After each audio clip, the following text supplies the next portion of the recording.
சாப்பிட்டா விடவே மாட்டேங்க. அந்த இடத்துக்கு ஒரு நல்ல ஒரு சுவையாக இருக்குது.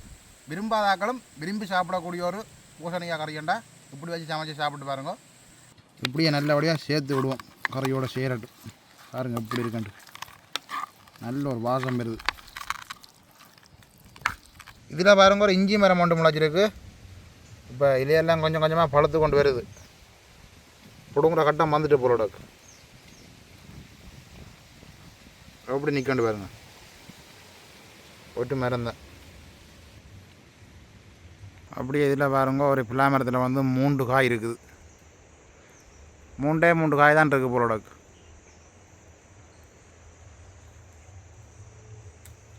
பெரிய ஒரு மரம் தான், ஆனால் 3 காயை விட வேறு காய் ஒன்றுமே இல்லை.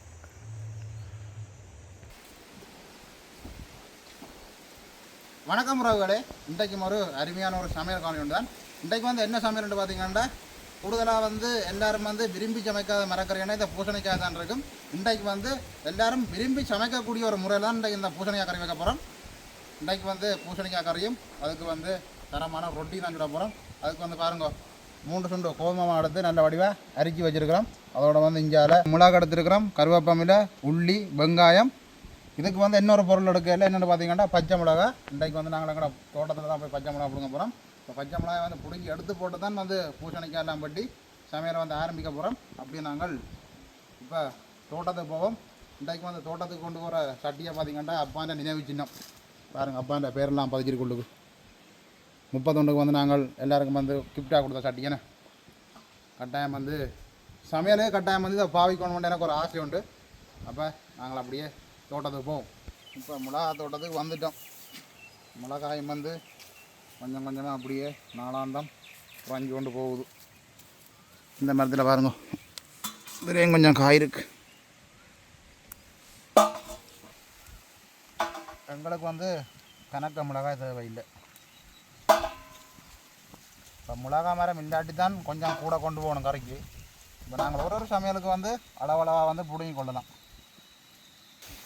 அதை விட கூட பிடிங்கி கொண்டு வச்சோம்னா இந்த வெயிலுக்கு வந்து உடனே வந்து மிளகா காஞ்சிடும். இதில் ஓடி ஓடி பக்கத்தில் தான் எங்களுக்கு. இப்போ இதில் வந்து அளவளவாக பிடுங்கி கொள்ளலாம்.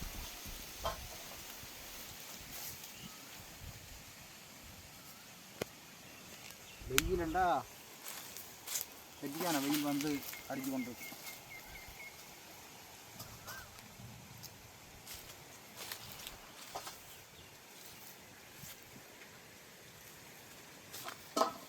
மரங்களுக்கு வந்து வயசு வந்து போய் கொண்டு இருந்தாலும் காயில் வந்து மாற்றங்கள் எதுவும் தெரியல. பாருங்க நல்ல காயாக இருக்குது பாருங்கள் அப்படி இருக்கு. இவ்வளோ காயுமே எங்களுக்கு காணும். அப்படியே நாங்கள் போவோம். நாங்கள் வந்து பச்சை மிளகாய் பிடிங்கி கொண்டு வந்துட்டோம். இனி வந்து பூசணிக்காயை வெட்டுவோம்.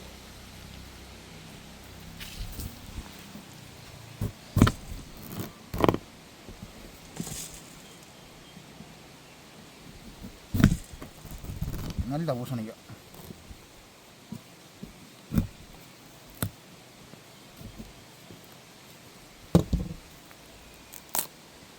எப்படி இருக்குன்னு பார்த்தீங்களா? பூசணிக்காய் நல்லா மஞ்சள் கலரில்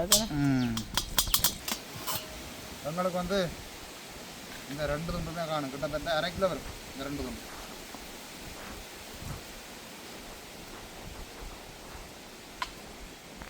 விதையை எடுத்து வச்சு நாங்கள் முளைக்க வைக்கலாம்.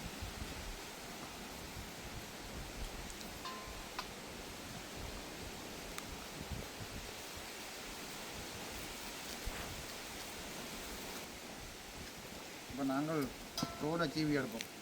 பெரிய சமையல்ண்டா தோல் வந்து சீவ தேவையில்லை. இது வந்து சின்ன சமையல் தானே.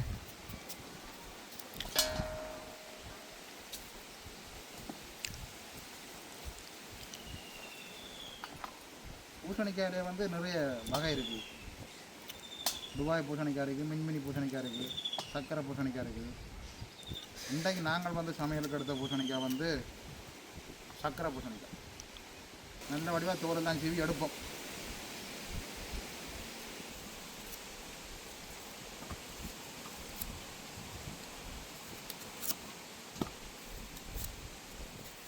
சீவி எடுத்த பூசணிக்காய் துண்டோட நல்ல வடிவாக கழுவி எடுப்போம். கழுவி எடுத்து போட்டு தான் சின்ன சின்ன துண்டோட வெட்டி எடுப்போம்.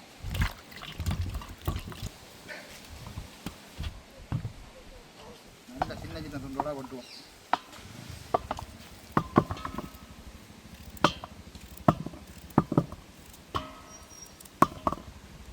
பூசணிக்காய் வெட்ட நல்ல ஆசையாக இருக்குது.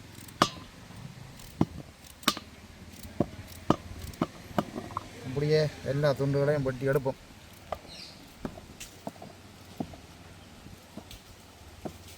வெட்டுறதுக்கு அவ்வளோ ஆசையாக இருக்கும், சாப்பிட்றதுக்கு வந்து அதே ஒரு ஆசை வரணும். இன்றைக்கு வந்து அப்படித்தான ஒரு சுவையில் வந்து கறி வைக்கணும். இன்றைக்கு இப்போ பூசணிக்காய் துண்டுகளெல்லாம் வெட்டி எடுத்துட்டோம் பாருங்கள். அப்படியே இருக்கணும். அப்படியே நாங்கள் வெங்காயம், பச்சை மிளகா, உள்ளி எல்லாத்தையும் கழுவி எடுப்போம். கழுவி எடுத்து வெட்டணும். அப்படியே வெங்காயம், பச்சை மிளகாயை சின்ன சின்ன துண்டுகளாக வெட்டி எடுப்போம்.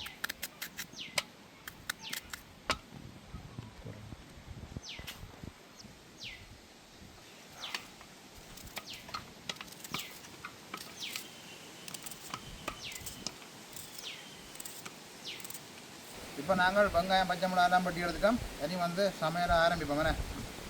முதல்ல வந்து பூசணிக்காய் வந்து மண் பாத்திரத்துக்குள்ளே போட்டுக்கொள்வோம். அதோடு வந்து அளவான வெங்காயம், பச்சை மிளகாய் சேர்த்துக்கொள்வோம். நாங்கள் கொஞ்சமாக தான் சேர்க்குறோம், மிச்சத்தை வந்து தாளிக்கு தான் போடணும். அதோட திருவி எடுத்த 2ஆம் பாலையும் சேர்த்துக்கொள்வோம்.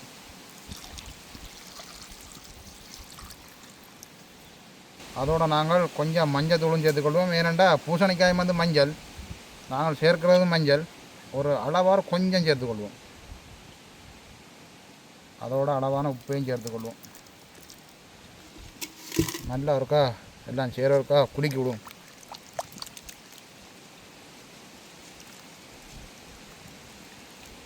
சரி, நாங்கள் அடுப்பை மூட்டுவோம் கறி வைக்கிறதுக்கு. அடுப்பு வந்து நல்லா எரிய வலிக்கிட்டு நாங்கள் கறி அடுப்பில் வைப்போம். காற்று தானே பயங்கரமாக வந்து காற்று அடிச்சு கொண்டு அப்படியே நல்ல வழியாக மூடி விடுவோம்.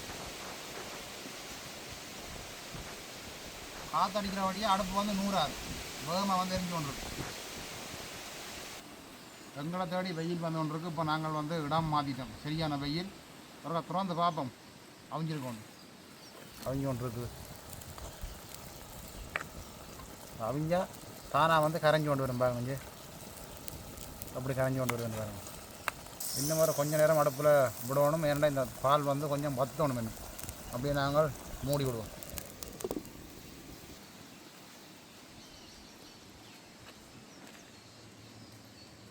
இப்போ நாங்கள் ஒருக்கா திறந்து பார்ப்போம். நல்லபடியாக வற்றி கொண்டு வந்துட்டு பாருங்க எப்படி இருக்கும். இதோட வந்து புளிஞ்செடுத்த 1ஆம் பாலை சேர்த்துக்கொள்வோம்.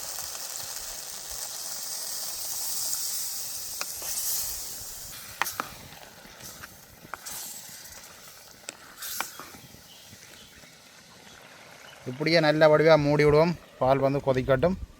இப்போ நாங்கள் கறி ஒருக்கா திறந்து பார்ப்போம்.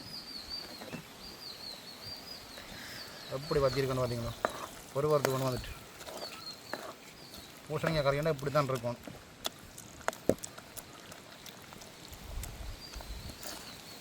இது கறியன்று சொல்லல, அது பிரட்டலன்னு தான் சொல்லணும். வேணே அப்படியே நாங்கள் இறக்கி எடுப்போம். இனி வந்து தாளித்து போடணும். தாளிக்கிறதுக்கு வந்து சட்டி அடுப்பில் வைப்போம். சட்டி வந்து சூடாக இருக்குது. எண்ணெய் அளவான எண்ணெய் விட்டுக்கொள்வோம். எண்ணெய் வந்து சூடாகிட்டு முதல்ல வந்து வெங்காயத்தை போட்டுக்கொள்வோம்.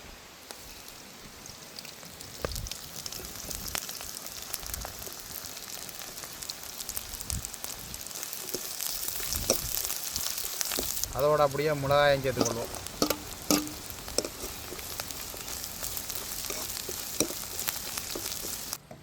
இதோட நாங்கள் கொஞ்சம் பெருஞ்சீரகம் சேர்த்துக்கொள்வோம்.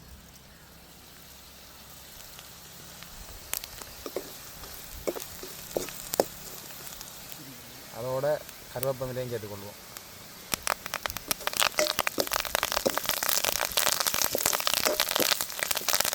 இப்போ தான் நல்ல வாசம் வருது.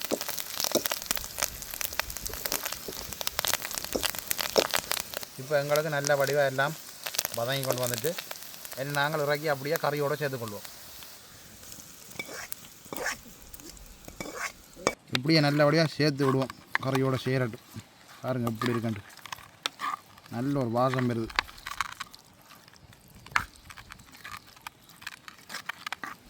இனி நாங்கள் ரொட்டியை சுட்டு எடுப்போம். இப்போ நாங்கள் ரொட்டி சுட தொடங்குவோம். அம்மா தான் வந்து இன்றைக்கு பதமாக வந்து ரொட்டியை குழச்சி வச்சுருக்கிறேன். அப்போ நாங்கள் தோசைக்கல்ல அடுப்பில் வைப்போம். தோசைக்கல்லுன்னு தான் வருது. ரொட்டிக்கல் அடுப்பில் வைப்போம். ரொட்டிக்கல் வந்து சூடாகிட்டு நாங்கள் எண்ணெயை பூசிக்கொள்வோம். தட்டி வச்சுருக்க ரொட்டியை தோசைக்கல்லில் போடுவோம். ரொட்டிக்கல்லில் போடுவோம்.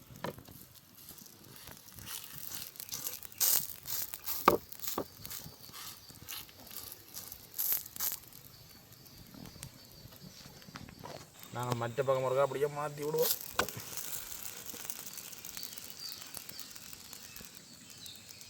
அடுப்பு வந்து வேகம் அறிகிறபடியாக ரொட்டியும் வந்து வேகமாக சுடுபடுது. இப்போ ரொட்டி வந்து சுடுபட்டு நாங்கள் ரூபாய்க்கு எடுப்போம். பாருங்கள் எப்படி இருக்கண்டு. அப்படியே வந்து அடுத்த ரொட்டியையும் போட்டுக்கொள்வோம்.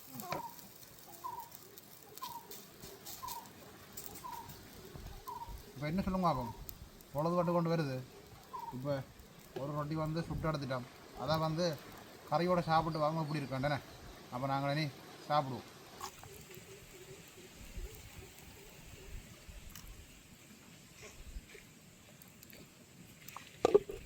இப்போ நாங்கள் சாப்பிடுவோம்.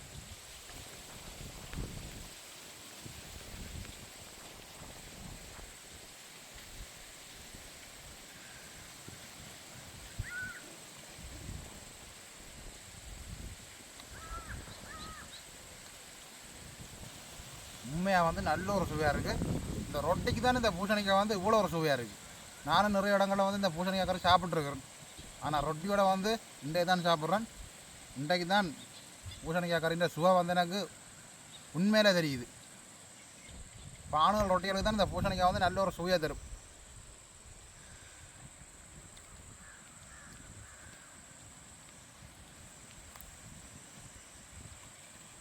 அப்படியே ரொட்டியோட சேர்த்து சாப்பிட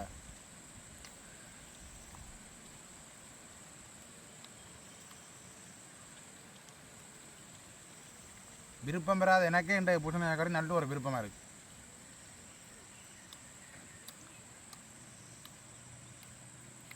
காலேஜெல்லாம் போட்டாங்க தானே, நல்லா தான் இருக்குது.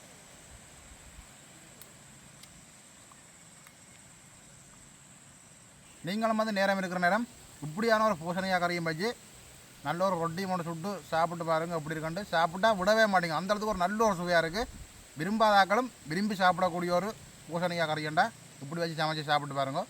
அப்போ நாங்கள் இந்த காலையோட முடிச்சு கொள்வோம். மீண்டும் ஒரு அடுத்த நாள் சந்திப்போம். பாய் பாய்.